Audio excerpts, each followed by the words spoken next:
everyone, I'm Apeksha Singh, your biology educator, and I welcome everyone in this wonderful series जिसका नाम है Rapid Revision, जिसमें हम बहुत ही कम टाइम के अंदर अंदर एक चैप्टर का रिवीजन करवा देते हैं। और आज जिस चैप्टर की बारी है उसका नाम है principles of inheritance and variation. तो चलिए शुरुआत करते हैं बिना किसी देरी के। सबसे पहले हम लोग समझने वाले हैं मेंडल का एक्सपेरिमेंट, ठीक है। जो आपके ग्रेगोर मेंडल है उनको हम लोग फादर ऑफ जेनेटिक्स भी बोलते हैं, ठीक है। तो यहाँ पर मैं आप लोगों के लिए लिख दे रही हूँ, इनको हम फादर ऑफ जेनेटिक्स भी बोलते हैं, ठीक है। बहुत ही बढ़िया बात है। साथ ही साथ इन्होंने बहुत सारे एक्सपेरिमेंट कंडक्ट किए थे पी प्लांट पे, पी प्लांट पाइसम सेटाइवम पे इन्होंने बहुत सारे एक्सपेरिमेंट कंडक्ट किए थे। इसके उन्होंने 7 कॉन्ट्रास्टिंग कैरेक्टर्स को लिया था। साथ ही साथ इन्होंने ट्रू ब्रीडिंग प्लांट का इस्तेमाल किया था, ठीक है। ये तो बात हो गई हमारे मेंडल चचा के बारे में। अब थोड़े बहुत हम लोग इसके टर्म्स के बारे में बात कर लेते हैं कि जीनोटाइप क्या होता है, फिनोटाइप क्या होता है, होमोजाइगस क्या है, हेटेरोजाइगस क्या है, जीन क्या होता है, इन सारे टर्म्स के बारे में समझ लेते हैं। तो जीन की अगर मैं बात करूं तो ये क्या है, यूनिट ऑफ इनहेरिटेंस। जैसे कि जेनेटिक मटेरियल आपने देखा होगा बहुत बड़ा होता है, उसका लेंथ अगर आप देखोगे तो 2.2 मीटर्स का होता है। उसमें जो आपका फंक्शनल यूनिट है ना, उसका छोटा सा एक यूनिट क्या कहलाता है, जीन कहलाता है। तो जीन क्या है, यूनिट ऑफ इनहेरिटेंस हो गया। दूसरा एलील की अगर मैं बात करूंगी तो ऑल्टरनेट फॉर्म ऑफ जीन को हम क्या बोलते हैं, एलील बोलते हैं, ठीक है। साथ ही साथ होमोजाइगस क्या कहलाता है, होमोजाइगस मतलब सेम एलील, जैसे कि कैपिटल टी और कैपिटल टी, स्मॉल टी और स्मॉल टी, ठीक है। होमोजाइगस कहलाएगा। वहीं पे हेटेरोजाइगस की अगर मैं बात करूं तो ये कहलाएगा कैपिटल टी स्मॉल टी। यहां पर अगर आप इसका जीनोटाइप देख रहे हो तो जीनोटाइप क्या है, कैपिटल टी है। बट अगर आप इसका फिनोटाइप देखोगे तो ये टॉल आ जाएगा। इसका फिनोटाइप डुआर्फ होगा, ठीक है। अभी फिनोटाइप क्या होता है उसके बारे में भी हम लोग बात करेंगे। इसका जो जीनोटाइप आएगा वो भी टॉल आएगा, ठीक है। तो यहाँ पर जीनोटाइप अलग है, ये फिनोटाइप इसका टॉल आएगा, ठीक है। तो यहाँ पर हेटेरोजाइगस क्या हो जाएगा, different allele, capital T small T. Genotype की अगर आप बात करोगे तो जेनेटिक मेकअप है ना, जेनेटिक मेकअप जैसे कि capital T small T capital T small T, ठीक है। फिनोटाइप का क्या मतलब होता है, ऑब्जर्वेबल कैरेक्टर है ना, या फिर फिजिकल अपीयरेंस। तो यहाँ पर अगर आप कैपिटल टी स्मॉल टी को देखोगे तो ये टॉल ही दिखेगा। यहाँ पर जीनोटाइप इसका ऐसा है, बट यहाँ पर जो कैपिटल टी है वो डोमिनेंट होगा ओवर द स्मॉल टी, ठीक है। तो इसी वजह से यहाँ पर टॉल आ रहा है। आई बात समझ में? तो सारे टर्म समझ में आ गए। जीन क्या होता है, एलील क्या होता है, होमोजाइगस क्या होता है, हेटेरोजाइगस क्या होता है, जीनोटाइप क्या होता है, जेनेटिक मेकअप, फिनोटाइप क्या होता है, फिजिकल अपीयरेंस या फिर ऑब्जर्वेबल कैरेक्टर्स, ठीक है। आगे बढ़ते हैं। यहाँ पर हम लोग मेंडल के लॉ की बात करने वाले हैं। तो 3 लॉज हैं, लॉ ऑफ डोमिनेंट, फिर आपका लॉ ऑफ इंडिपेंडेंट असॉर्टमेंट आ जाता है, एंड तीसरा इज लॉ ऑफ सेग्रीगेशन।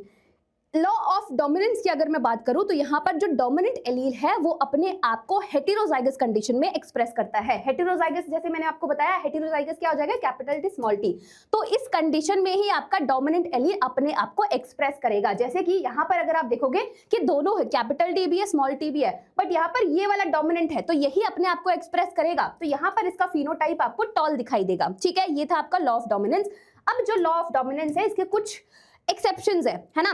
क्या क्या है इसके एक्सेप्शन? सबसे पहले आ जाएगा इनकम्प्लीट डोमिनेंस, ठीक है, इनकम्प्लीट डोमिनेंस। दूसरा आ जाएगा कोडोमिनेंस, कोडोमिनेंस, एंड तीसरा आ जाएगा मल्टीपल एलील, ठीक है, मल्टीपल एलील। अभी एक एक करके इनके बारे में हम लोग पढ़ने वाले हैं, ठीक है। आइए दूसरे पे आते हैं। लॉ ऑफ सेग्रीगेशन क्या बोलता है? लॉ ऑफ सेग्रीगेशन ये बोलता है कि जो एलील्स है वो सेग्रीगेट हो जाते हैं, अलग हो जाते हैं ड्यूरिंग गैमीट फॉर्मेशन, ठीक है। जब गैमीट का फॉर्मेशन होता है उस टाइम पर जो भी एलील है वो अलग अलग हो जाते हैं, राइट। और ये क्या एक्सप्लेन करता है, मोनो हाइब्रिड क्रॉस में आपने देखा होगा 3:1 का रेशियो, इसको एक्सप्लेन करता है आपका लॉ ऑफ सेग्रीगेशन। फिर हम आते हैं तीसरे लॉ पे, that is law of independent assortment. अगर इसकी बात करोगे तो यहाँ पर जो एलील्स है ना, alleles of different gene assort independently, वो क्या करते हैं, इंडिपेंडेंटली असॉर्ट करते हैं। साथ ही साथ ये आपको डाई हाइब्रिड क्रॉस में देखने को मिला होगा, ठीक है। डाई हाइब्रिड क्रॉस में जो रेशियो आपने देखा था ना 9:3:3:1 का, उसमें आपको लॉ ऑफ इंडिपेंडेंट असॉर्टमेंट, ये लॉ उसी डाई हाइब्रिड क्रॉस से ही एक्सप्लेन किया गया है, ठीक है। आई बात समझ में? तो ये तीनों लॉ हैं, ये आपको याद होने चाहिए, इस पे क्वेश्चन पूछा जाएगा, ठीक है। इसके एक्सेप्शंस क्या है वो सारी चीजें भी आपको पता होना चाहिए। आगे बढ़ते हैं। पहले हम लोग बात कर लेते हैं मोनो हाइब्रिड क्रॉस की। तो यहाँ पर हमने 1 पेयर ऑफ कॉन्ट्रास्टिंग कैरेक्टर लिया हुआ है। अगर आप यहाँ पर देखोगे, वैसे तो मुझे बताना नहीं चाहिए क्योंकि रैपिड रिविजन है again, but monohybrid cross, dihybrid cross अच्छे से प्रिपेयर कर लेना, है ना, अपने एग्जाम के लिए। इसमें से कोई भी एक पूछा जा सकता है कि मोनोहाइब्रिड क्रॉस बता दो, है ना, मतलब एक्सप्लेन कर दो, तो उसमें पूरा आपको क्रॉस बनाना पड़ेगा। फिर उसके बाद डाईहाइब्रिड क्रॉस भी आपसे पूछा जा सकता है। यहाँ पर अगर आप देखोगे तो टॉल लिया हुआ है, कैपिटल टी, और यहाँ पर ड्वार्फ लिया गया है। तो यहाँ पर F1 जनरेशन अगर आप देखोगे तो टॉल आता है। क्या आया है? F1 जनरेशन, टॉल आया है। जब F2 जनरेशन देखोगे, यहाँ पर इन्होंने क्या करवाई है? सेल्फिंग करवाई है ना। जब F2 जनरेशन देखोगे तो यहाँ पर फिनोटिपिक रेशो कितना आया है? 3:1 आया है। और जीनोटिपिक रेशो कितना आया है? 1:2:1 आया। यहाँ पर अगर आप देखोगे तो capital T small T, capital T small T, capital T small T और स्मॉल टी आ जाएगा। ठीक है, तो यहाँ पर आपका फिनोटिपिक रेशो कितना है? 3:1 है मोनोहाइब्रिड क्रॉस में, और जीनोटिपिक रेशो आ जाएगा 1:2:1 आ जाएगा। आई बात समझ में? क्लियर हो गया, है ना। ये तो बात हो गई हमारे मोनोहाइब्रिड क्रॉस की। अब हम आ जाते हैं डाईहाइब्रिड क्रॉस पे। डाईहाइब्रिड क्रॉस की अगर मैं बात करूं तो यहाँ पर हमने डाई मतलब two pair of contrasting character को लिया है। यहाँ पर जो फिनोटिपिक रेशो आता है दैट इज 9:3:3:1। ठीक है, अच्छा, यहाँ पर ये जो डाईहाइब्रिड क्रॉस है ये किसको, कौन से लॉ को ये प्रूव कर रहा है? Law of independent assortment. जो ये वाला लॉ मैंने आपको बताया ना, लॉ ऑफ इंडिपेंडेंट असॉर्टमेंट, इसको प्रूव करता है आपका डाईहाइब्रिड क्रॉस। एक बार मैं इसको भी फटाफट से आपको दिखा देती हूँ, है ना, ताकि आपका रिवीजन हो जाए फटाफट से। यहाँ पर देखो, two pair of contrasting character लिया हुआ है, राउंड और रिंकल्ड। सीड शेप और सीड कलर में राउंड और रिंकल्ड होता है, और सीड कलर में येलो और ग्रीन है। ये वाला डोमिनेंट है, ये वाला रिसेसिव है, ये वाला डोमिनेंट है, ये वाला रिसेसिव है। अब यहाँ पर क्रॉस करवाया, है ना, तो जो F1 जनरेशन आया वो राउंड येलो आया, कैपिटल R स्मॉल r और कैपिटल Y स्मॉल i, तो राउंड येलो आपका F1 जनरेशन आता है। अगेन क्या करवाओगे? सेल्फिंग करवाओगे, तो यहाँ पर जो आपका फिनोटिपिक रेशो आएगा वो आता है 9:3:3:1। ठीक है, और जीनोटिपिक रेशो क्या आएगा? 1:2:1:2:4:2:1:2:1 आ जाएगा। ठीक है, तो ये जीनोटिपिक रेशो है डाईहाइब्रिड क्रॉस का, और फिनोटिपिक रेशो कितना आ गया था? ये वाला। ठीक है, क्लियर हो गई ये चीज, तो अच्छे से कर लेना। डाईहाइब्रिड क्रॉस आपसे पूछा जा सकता है। अब जैसे मैंने बोला था कि जो आपका लॉ ऑफ डोमिनेंस है उसके कुछ एक्सेप्शंस है, तो यहाँ पर सबसे पहला एक्सेप्शन आ जाता है आपका इनकम्प्लीट डोमिनेंस। इनकम्प्लीट डोमिनेंस की अगर मैं बात करूं तो यहाँ पर जो F1 जनरेशन आ रहा है वो किसी भी पेरेंट से रिजेंबल ही नहीं करता है। ठीक है, जैसे कि अगर यहाँ पर मैं आपको एग्जाम्पल के तौर पे समझा दूं, है ना, अगर मैं आपको एग्जाम्पल के फॉर्म पे एग्जाम्पल की हेल्प से समझा दूं, तो यहाँ पर अगर आप देखोगे तो यहाँ पर हमने फ्लावर कलर लिया हुआ है। ठीक है, तो यहाँ पर रेड कलर है और यहाँ पर आपका व्हाइट फ्लावर कलर है। ठीक है, जब आपने इनके बीच में क्रॉस करवाया तो यहाँ पर जो F1 जनरेशन आया वो हेटेरोजाइगस, कैपिटल R और स्मॉल r आया, और इसका जो फ्लावर कलर था वो पिंक था। ना ही ये इससे रिजेंबल कर रहा है, ना ही ये इससे रिजेंबल कर रहा है। ठीक है, तो इनकम्प्लीट डोमिनेंस का यही मतलब होता है कि ये किसी भी पेरेंट से मिलता जुलता नहीं है। ठीक है, इसके एग्जांपल जरूर याद रखना, इसके एग्जांपल्स पूछे जा सकते हैं। डॉग फ्लावर, स्नैपड्रैगन, एंटीराइनम, है ना, ये सारे आपसे एग्जाम्पल जरूर पूछे जा सकते हैं इनकम्प्लीट डोमिनेंस के। ठीक है, बहुत ही बढ़िया बात है। यहां तक हमने कर लिया है, कहां तक हो गया है? इनकम्प्लीट डोमिनेंस तक हो गया है। एग्जाम्पल स्नैपड्रैगन फ्लावर कलर का यहाँ पर दिया हुआ है जो मैंने आपको एक्सप्लेन किया है। ठीक है, यहाँ पर अगर आप रेशो देखोगे तो कितना आता है? यहाँ पर रेशो आपका, यहाँ पर रेशो आएगा, फिनोटिपिक रेशो आएगा 1:2:1। ऑल राइट, यहाँ पर एक रेड आएगा, दो पिंक आएंगे और एक व्हाइट आएगा। यहाँ पर जब क्रॉस किया है तो देखोगे capital R capital R, capital R small r, capital R small r, small r small r। ठीक है, क्लियर हो गया। चलो आगे बढ़ते हैं। आगे हम लोग बात करने वाले हैं कोडोमिनेंस की। कोडोमिनेंस का मतलब होता है यहाँ पर दोनों ही एलील अपने आप को एक्सप्रेस करेंगे, कोई यहाँ पर कॉम्प्रोमाइज नहीं हो रहा है। ठीक है, कोई कॉम्प्रोमाइज नहीं हो रहा है, दोनों ही एलील इक्वली एक्सप्रेस करने वाले हैं। इसका बहुत ही अच्छा एग्जाम्पल है AB ब्लड ग्रुप। ठीक है, वहां पर दोनों ही एलील साथ में एक्सप्रेस करते हैं। फिर हम आ जाते हैं मल्टीपल एलील। मल्टीपल एलील का भी एग्जांपल है ABO ब्लड ग्रुप। यहाँ पर होता क्या है कि मल्टीपल एलील एक कैरेक्टर को कंट्रोल कर रहे हैं। जैसे मल्टीपल एलील में आ जाएगा IA, IB और I। ये क्या है? मल्टीपल एलील है ना, जो एक कैरेक्टर को कंट्रोल कर रहे हैं। तो मल्टीपल एलील भी आपके इनकम्प्लीट डोमिनेंस का क्या हो जाएगा? एक्सेप्शन हो जाता है। फिर आता है आपका chromosomal theory of inheritance. Chromosomal theory of inheritance जैसे मैंने आपको बताया था कि यहाँ पर क्रोमोसोम के मूवमेंट की बात करते हैं। ठीक है, तो क्रोमोसोमल थियरी ऑफ इनहेरिटेंस किसने प्रपोज किया था? सुटॉन एंड बोवेरी ने प्रपोज किया था। साथ ही साथ यहाँ पर ये बात की गई थी कि भाई क्रोमोसोम का मूवमेंट कैसा हो रहा है। ठीक है, तो यहाँ पर जो भी क्रोमोसोम है उस पे क्या लोकेटेड होंगे? जीन लोकेटेड होते हैं। और जो क्रोमोसोम है वो सेग्रीगेट हो जाते हैं जब गेमीट फॉर्मेशन होता है, या फिर मियोसिस के दौरान जब सेल डिवीजन होता है, जब गेमीट बनते हैं, है ना। गेमीट बनने के लिए कौन सा डिवीजन चाहिए होता है, मियोसिस डिवीजन, है ना। तो गैमीट फॉर्मेशन जब हो रहा होता है उस टाइम पर जो आपके क्रोमोसोम्स है वो सेग्रीगेट हो जाते हैं। ये तो थी आपकी क्रोमोसोमल थियरी ऑफ इनहेरिटेंस। अब हम बात करते हैं लिंकेज एंड रिकॉम्बिनेशन की। जैसे यहाँ पर बात की गई थी, ये प्रपोज किया था, अब यहाँ पर इसको एक्सपेरिमेंटली प्रूव किया था टी.एच. मॉर्गन ने, ठीक है।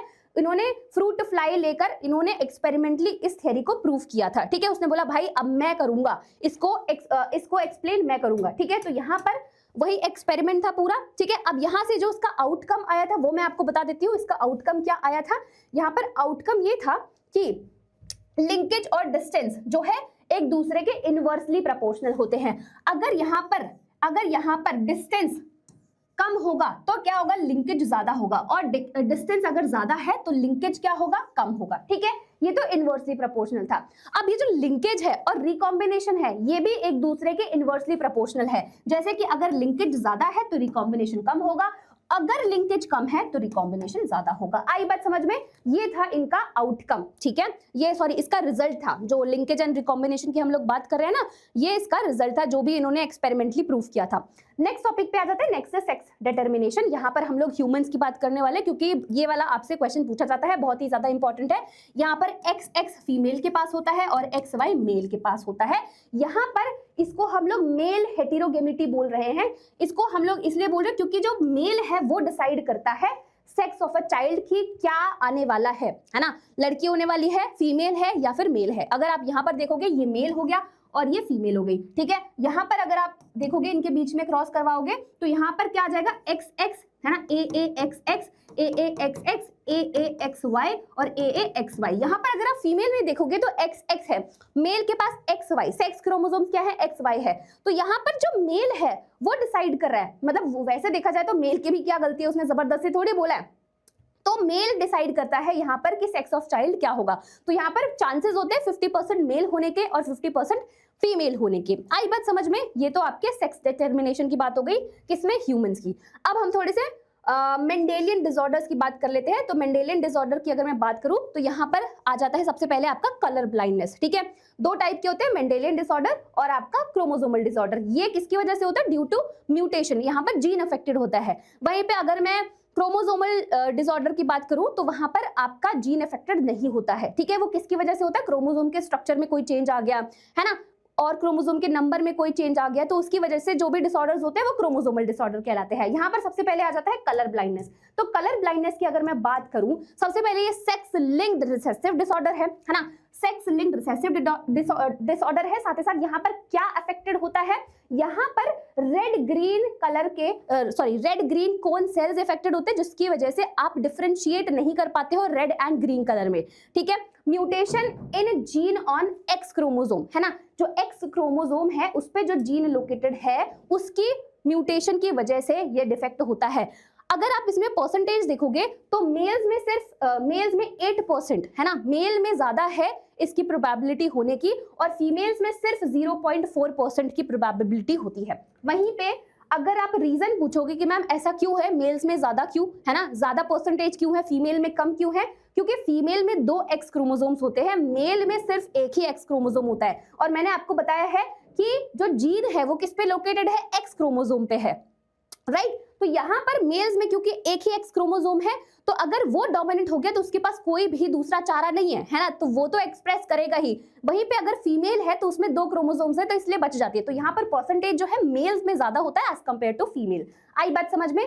कैरियर मदर जो है ना, अगर मदर कैरियर है तो 50% चांस है कि सन जो है अफेक्टेड होगा, है ना।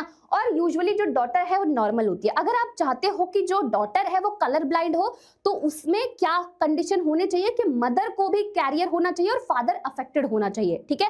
तभी जो आपकी फीमेल है वो कलर ब्लाइंड होगी। आई बात समझ में, है ना। तो किसकी वजह से हो रहा है, defect in red green cone cells में, जिसकी वजह से आप डिफरेंशिएट नहीं कर पाते हो, है ना, कि रेड और ग्रीन कलर क्या है, ठीक है।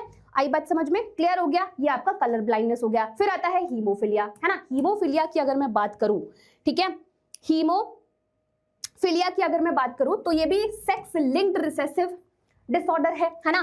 किसमें डिफेक्ट आ जाता है, ब्लड क्लोटिंग प्रोटीन में डिफेक्ट आ जाता है, जिसकी वजह से एक छोटा सा भी कट अगर लग जाता है तो उसकी वजह से ब्लीडिंग होती है बहुत ज्यादा, और वो रुकने का नाम नहीं लेती है ना। एक्सेसिव ब्लीडिंग होगी, कैरियर अगर आप देखोगे तो हेटेरोजाइगस फीमेल है ना, और ये डिजीज यूजुअली सन्स में ट्रांसमिट होती है। जैसे कि हमने कलर ब्लाइंडनेस देखा ना, कलर ब्लाइंडनेस यूजुअली यहाँ पर मेल्स में ज्यादा परसेंटेज होता है एज कम्पेयर टू फीमेल्स, तो सेम यहाँ पर भी होता है। जो कैरियर फीमेल है वो इस डिसऑर्डर को मेल्स में या फिर सन्स में इनकी प्रोबेबिलिटी या परसेंटेज ज्यादा होता है सन्स में होने का। एक्सट्रीमली रेयर कंडीशन में जो फीमेल है उसको ये डिसऑर्डर होता है। दूसरा आ जाता है sickle cell anaemia. Sickle cell anaemia आपका ऑटोसोमल रिसेसिव डिसऑर्डर है ना। यहाँ पर जो एलील्स इन्वॉल्व है वो है HbA और HbS। पेरेंट्स अगर कैरियर है तो उसमें HbA और HbS आ जाएगा, है ना। जीनोटाइप से एक बार देख लेते हैं कौन सा नॉर्मल होता है, कौन सा कैरियर कहलाता है और कौन सा अफेक्टेड होता है। तो यहाँ पर HbA और HbA अगर आ गया तो ये नॉर्मल कहलाएगा, ठीक है। अगर HbA और HbS आया तो ये क्या है, कैरियर है। जैसे मैंने यहाँ पर ही बता दिया कैरियर क्या हो गया, HbA और HbS, ये जीनोटाइप है।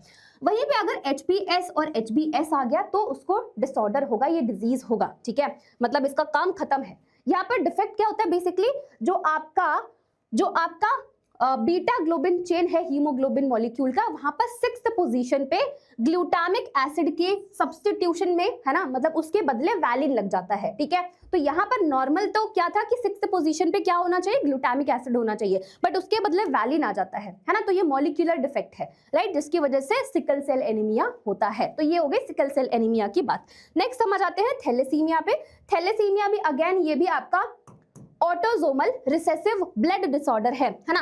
अगर अनअफेक्टेड कैरियर की बात करूं तो यहाँ पर हेटेरोजाइगस, ठीक है, parents unaffected carrier heterozygous, gene mutation deletion की वजह से रिड्यूस सिंथेसिस होता है ग्लोबिन चेन का, है ना, अल्फा एंड बीटा चेन्स होते हैं, उसमें क्या, उसकी वजह से क्या होगा, अगर रिड्यूस सिंथेसिस हो गया ग्लोबिन चेन का, जिसकी वजह से एबनॉर्मल हीमोग्लोबिन फॉर्म होता है और जिसकी वजह से एनीमिया हो जाता है ना। तो ये बात हो गई थैलेसीमिया की। ये सिकल सेल एनीमिया हो गया, ये थैलेसीमिया हो गया, ये हीमोफिलिया हो गया एंड ये आपका कलर ब्लाइंडनेस हो गया। ये हमने बात करी है मेंडेलियन डिसऑर्डर की, और मैंने बताया मेंडेलियन डिसऑर्डर किसकी वजह से होता है, ड्यू टू जीन म्यूटेशन, है ना। कोई भी म्यूटेशन आ जाए उसकी वजह से जो डिसऑर्डर्स होंगे वो मेंडेलियन डिसऑर्डर होते हैं, ठीक है। अब आते हैं हम लोग क्रोमोसोमल डिसऑर्डर पे। तो मैंने आपको बताया क्रोमोसोमल डिसऑर्डर्स क्या होते हैं, जो क्रोमोसोम के स्ट्रक्चर एंड क्रोमोसोम के नंबर की चेंज की वजह से हो, ऐसे डिसऑर्डर्स को हम लोग क्रोमोसोमल डिसऑर्डर बोलते हैं। जैसे कि यहाँ पर डाउन सिंड्रोम आ जाएगा, टर्नर सिंड्रोम आ जाएगा, क्लेनफेल्टर सिंड्रोम आ जाएगा। डाउन सिंड्रोम की अगर मैं बात करती हूँ तो यहाँ पर हो जाता है ट्राइसोमी ऑफ क्रोमोसोम 21, ठीक है, समझ रहे हो मेरी बात, ट्राइसोमी ऑफ द क्रोमोसोम 21। ये हो गई बात किसकी, आपके डाउन सिंड्रोम की, ठीक है। फिर यहाँ पर हम लोग टर्नर सिंड्रोम की बात करते हैं, तो यहाँ पर आपका जो आप इसमें जीनोटाइप देखोगे तो XO होगा, ठीक है, क्या हुआ यहाँ पर, XO, ठीक है। यहाँ पर अगर क्लेनफेल्टर सिंड्रोम में देखोगे तो यहाँ पर XXY आ जाता है, ठीक है। यहाँ पर एक एक्स्ट्रा X क्रोमोसोम जो है ऐड हो चुका है। वैसे यहाँ पर XY होना चाहिए था, यहाँ पर एक और X क्रोमोसोम जो है आ चुका है, ठीक है। तो ये सारे डिसऑर्डर्स, वो वाला टर्नर्स, ये आपका वो वाला डाउन, ये टर्नर्स, और ये आपका क्लेनफेल्टर सिंड्रोम। एक बार इनके कैरेक्टरिस्टिक देख लेते हैं। डाउन सिंड्रोम में क्या क्या कैरेक्टरिस्टिक होते हैं। सबसे पहले आता है ब्रॉड फ्लैट फेस, ठीक है, तो ब्रॉड फ्लैट फेस आपको देखने को मिलेगा, है ना, ये पहला कैरेक्टरिस्टिक हो गया। दूसरा flat back of the head, जो हेड होगा वो फ्लैट होगा, स्लैंट आईज होती है कुछ इस तरीके से, है ना, पार्शियली ओपन माउथ होगा, पाम क्रीज होगा, कंजेनाइटल हार्ट डिजीज होगा, है ना, शॉर्ट स्टेचर होगा, साथ ही साथ यहाँ पर बिग एंड रिंकल टंग आपको देखने को मिलेगा। ये सारे जो भी मैंने बताए हैं ये किसके कैरेक्टरिस्टिक है, डाउन सिंड्रोम के हैं। फिर हम आ जाते हैं टर्नर सिंड्रोम के कैरेक्टरिस्टिक। तो यहाँ पर जो फीमेल होगी वो स्टेराइल होगी, जैसे मैंने यहाँ पर आपको दिखाया होगा, यहाँ पर सिर्फ XO है, ठीक है, यहाँ पर एक और X आना चाहिए, मतलब XO, O का मतलब है कि यहाँ पर कुछ भी नहीं है ना, O का मतलब कुछ और मत समझ लेना, यहाँ पर कुछ भी नहीं है, डिलीशन हो चुका है ना। तो यहाँ पर मतलब किसी भी रीजन की वजह से यहाँ पर एक और X क्रोमोसोम आना चाहिए था, बट वो नहीं है। तो इसकी वजह से यहाँ पर टर्नर सिंड्रोम में क्या क्या कैरेक्टरिस्टिक्स आ जाएंगे, फीमेल जो है स्टेराइल होती है, शॉर्ट स्टेचर होता है, लो पोस्टीरियर हेयरलाइन होता है, webbed neck, poor breast development, rudimentary ovaries, कोई मेंस्ट्रुअल साइकिल नहीं आपको देखने को मिलेगी। नेक्स्ट हम आ जाते हैं क्लेनफेल्टर सिंड्रोम में। टॉल स्टेचर होगा क्योंकि यहाँ पर XXY कैरियोटाइप है ना, तो यहाँ पर एक एक्स्ट्रा एक्स क्रोमोसोम आ चुका है, तो जिसकी वजह से क्या क्या कैरेक्टरिस्टिक होंगे, टॉल स्टेचर हो गया, साथ ही साथ ब्रेस्ट डेवलपमेंट मेल्स में देखने को मिलेगा, जिसको हम लोग गायनिकोमेस्टिया बोलते हैं। ठीक है, क्या बोला जाता है, गायनिकोमेस्टिया बोला जाता है। पुअर बियर्ड है ना, पुअर बियर्ड का डेवलपमेंट होता है। अच्छा, मैंने एक टॉपिक छोड़ दिया है, दैट इज टेस्ट क्रॉस, है ना, वो बहुत ही ज्यादा इंपॉर्टेंट है, तो एक बार मैं उसको भी आपको एक्सप्लेन कर देती हूँ, बीच में शायद छूट गया है। Test cross and back cross क्या होता है ना। अगर मैं test cross and back cross की बात करती हूँ, तो यहाँ पर test cross and back cross, देखो बैक क्रॉस आपका दो टाइप का होता है, out cross and test cross. ठीक है, यहाँ पर बेसिकली बैक क्रॉस आपके उसमें नहीं लिखा होगा, बट मैं बताती हूँ, बैक क्रॉस आपका दो टाइप का होता है, आउट क्रॉस और टेस्ट क्रॉस, जिसमें हम लोगों को इसके बारे में बात करना है। बेसिकली ये टेस्ट क्रॉस क्यों करवाया जाता है, अगर आपको क्या पता करना है, जीनोटाइप। जैसे कि मैंने बोला टॉल है, तो टॉल तो फिनोटाइप हो गया ना, तो अब इसमें से होमोजाइगस डोमिनेंट है या फिर हेटेरोजाइगस है ना, कौन सा वाला है, कैपिटल टी है, कैपिटल टी स्मॉल टी है, दोनों टॉल दिखेंगे आपको, फिनोटाइप अगर आप इसका देखोगे, बट यहाँ पर कौन सा वाला है ना, वो हमें पता करना है। तो टेस्ट क्रॉस में हम बेसिकली क्या करवाते हैं, क्रॉस विद रिसेसिव पेरेंट के जीनोटाइप से, तो यहाँ पर स्मॉल टी से हम लोग क्रॉस करवाएंगे। अगर पहला क्रॉस होगा, ठीक है, अगर सारे ही टॉल आए, capital T small T, capital T small T, capital T small T, capital T small T, capital T small T, यहाँ पर अगर सारे ही टॉल आए, तो दैट मीन जीनोटाइप क्या होगा आपका, होमोजाइगस डोमिनेंट होगा, है ना। अगर यहाँ पर 50-50 का रेशियो आया, मतलब 50% टॉल थे और 50% जो है वो ड्वार्फ है, तो यहाँ पर जो आपका जीनोटाइप होगा वो क्या होगा, हेटेरोजाइगस डोमिनेंट होगा। तो टेस्ट क्रॉस हम लोग क्यों करवाते हैं, ताकि हम लोग जीनोटाइप जान सके कि भाई होमोजाइगस डोमिनेंट था या फिर हेटेरोजाइगस डोमिनेंट था, कैपिटल टी या कैपिटल टी था या फिर कैपिटल टी स्मॉल टी था। आई बात समझ में, तो ये हो गया आपका टेस्ट क्रॉस। भी ये मिस हो गया था, तो मैंने सोचा इसको भी मैं करा देती हूँ, अदरवाइज क्योंकि ये इंपॉर्टेंट टॉपिक है, आपसे पूछा जाता है, राइट। ठीक है, क्लियर हो गया यहाँ पर सारी चीजें, और कुछ तो नहीं मिस हो गया, है ना। चलो, ऑल राइट, और इसी के साथ हमारा ये चैप्टर भी समाप्त होता है। ठीक है, हमारा ये प्यारा सा चैप्टर भी समाप्त होता है। आई एम होपिंग आपने बहुत अच्छे से रिवाइज कर लिया होगा, ठीक है, और आपको सारी चीजें समझ में आ गई होगी। अगेन ये आपके रिवीजन के पर्पस के लिए बनाया गया है, आप ये मत सोचना कि यहाँ से मैं पूरी पढ़ाई कर लूंगा, नहीं, मैं पहले ही बता रही हूँ, मैं बिल्कुल रिकमेंड नहीं करूंगी कि आपको यहाँ से पढ़ाई करनी हो। अगर आपको बहुत अच्छे से डिटेल में पढ़ना है तो ऑब्वियसली आप वन शॉट्स को देख सकते हो। ठीक है, ऑल राइट, तो मिलते हैं नेक्स्ट वीडियो में, तब तक के लिए bye bye, tata, take care and पढ़ाई लिखाई करते रहो।